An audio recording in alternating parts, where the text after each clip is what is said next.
অভিবাসী বান্ধব দেশ হিসেবে পরিচিত সুইডেন। বাংলাদেশ সহ বিশ্বের বিভিন্ন দেশ থেকে ওয়ার্ক পারমিট নিয়ে সুইডেনে আসেন বিপুল সংখ্যক অভিবাসী। 2022 সালে অভিবাসন নীতিতে ব্যাপক পরিবর্তনের অঙ্গীকার নিয়ে ক্ষমতায় আসে বর্তমান জোট সরকার। এরপর থেকেই পাল্টাতে থাকে সে চিত্র। অভিবাসন খাতে কঠোর নিয়ম নীতির কারণে হাজার হাজার অভিবাসীকে সুইডেন ছাড়তে হয়। সুইডেনে বাংলাদেশি মালিকানাধীন রেস্তোরাঁর সংখ্যা 200-র বেশি, যার প্রায় সবগুলোতেই কাজ করছেন প্রবাসী বাংলাদেশিরা। রেস্তোরাঁর চাহিদা থাকলেও কর্মী সংকটে তা হচ্ছে না, কারণ সুইডেনের বর্তমান ওয়ার্ক পারমিটে সর্বনিম্ন বেতনে একজন কর্মী নিয়োগে প্রতিষ্ঠানের মাসিক খরচ হয় বাংলাদেশি মুদ্রায় 5 লাখ টাকারও বেশি। ব্যবসায়ীরা বলছেন, এত অর্থ খরচ করে ওয়ার্ক পারমিটে কর্মী নেওয়া তাদের জন্য প্রায় অসম্ভব।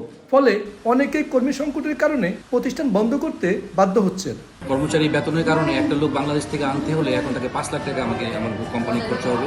এই কারণে আমরা রেস্টুরেন্ট কমিয়ে ফেলার চিন্তা ভাবনা করতেছি। আগে তো ইটালি থেকে বা বিভিন্ন দেশের থেকে লোক আসতো, তারাও এখন আসে না, যার জন্য আমরা খুব সাফার। কিন্তু আমরা এটা মনে করি সরকার এটা একটু খেয়াল করা উচিত যে আমরা যারা ছোট ছোট ইন্ডাস্ট্রি আছি তারা যেন আরো ডেভেলপ করতে পারি।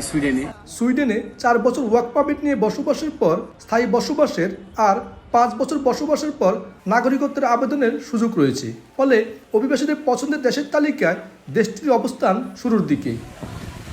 শফিউল আলম, সময় সংবাদ, সুইডেন।